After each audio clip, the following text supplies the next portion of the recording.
এই রেসিপিটা না বানালে একদম মিস করবেন। এই রেসিপিটা বানাতে আমি এখানে নিয়েছি ছোট আলু আর নিয়েছি পেঁয়াজ, কড়াইয়ে দিয়েছি পরিমাণ মতো তেল, দিয়ে দিচ্ছি কয়েকটা গোটা শুকনো লঙ্কা। আর এখানে আমি আদা নিয়েছি, আদাটা লম্বা লম্বা করে কেটে নিয়েছি। দিয়ে দিচ্ছি পেঁয়াজ, পেঁয়াজটা লম্বা লম্বা করে আমি পাতলা পাতলা করে কেটে নিয়েছি। এখানে আলুটা আপনারা যেভাবে যতটা পরিমাণ দিবেন আর আদা আর লঙ্কা পেঁয়াজ সেরকম পরিমাণ বুঝেই নিতে হবে। এখানে আমি বেরেস্তাটা লাল করে নেব। যতক্ষণ পর্যন্ত বেরেস্তা লাল না হয় ততক্ষণ পর্যন্ত অপেক্ষা করব। এবার পেঁয়াজ লাল হয়ে গেছে, কালারের জন্য দিয়ে দিচ্ছি একটু হলুদ, যাতে বেরেস্তাটা কালো না হয়ে যায়, একদম ব্রাউন বাদামের মতো কালার থাকবে, সেজন্য আমি হলুদটা ব্যবহার করেছি। এবার খুব সুন্দর একটা বাদামের মতো কালার চলে এসে বেরেস্তা ভাজা হয়ে গেছে। আমি একটা বাটির মধ্যে তুলে নেব। এই রেসিপিটা তৈরি করতে প্রথমে বেরেস্তাটাকে তৈরি করে নিতে হবে। যেহেতু এটা বেরেস্তা দিয়ে এই রেসিপিটা তৈরি হবে। এবার ওই তেলের মধ্যে দিয়ে দিচ্ছি 1/2 চামচ কালো জিরে। কালো জিরেটা দিয়ে এবার আমি দিয়ে দিচ্ছি গোল গোল করে রিংয়ের মতো করে পাতলা পাতলা করে কেটে নিয়েছি ছোট আলু।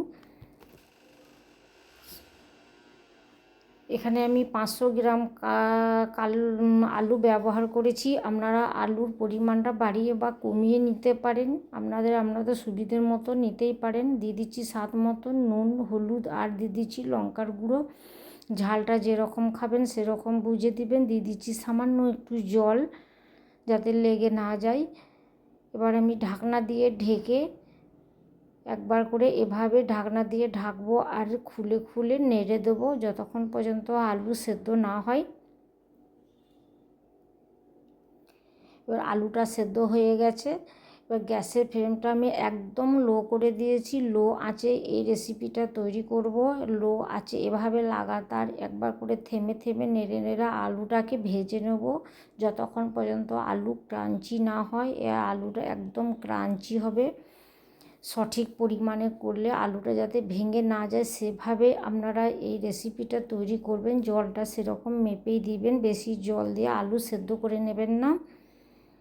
এবার এভাবে আমি লাগাতার নেড়ে নেড়ে দেখুন আলুর কালারটাও চেঞ্জ হয়ে গেছে, আলু ক্রাঞ্চি হয়ে গেছে, দেখে আপনারা বুঝতে পারছেন।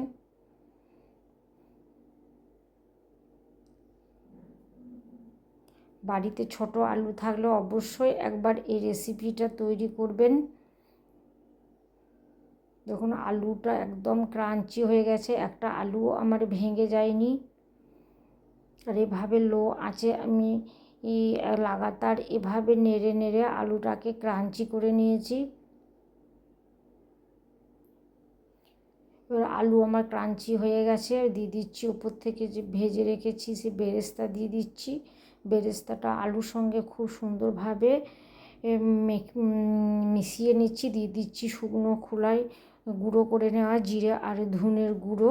আপনাদের কাছে যদি না থাকে আপনারা ম্যাগি মশলা দিতে পারেন। এভাবে আমি ভাজা হয়ে গেছে, এবার প্লেটের মধ্যে তুলে নিচ্ছি। গরম গরম ভাত, রুটি, পরোটার সঙ্গে ব্যবহার করুন। এটা আপনারা যে কোনো আইটেম দিয়ে খেতে পারবেন। অবশ্যই একবার ট্রাই করবেন। আর আজকে আমার এই রেসিপিটা যদি ভালো লেগে থাকে লাইক, শেয়ার আর সাবস্ক্রাইব করে আমার পাশে থাকার অনুরোধ রইল। উপর থেকে আমি বেরেস্তা করা লঙ্কা ছড়িয়ে দিচ্ছি। দারুণ টেস্ট হয়, না খেলে বিশ্বাসই করবেন না।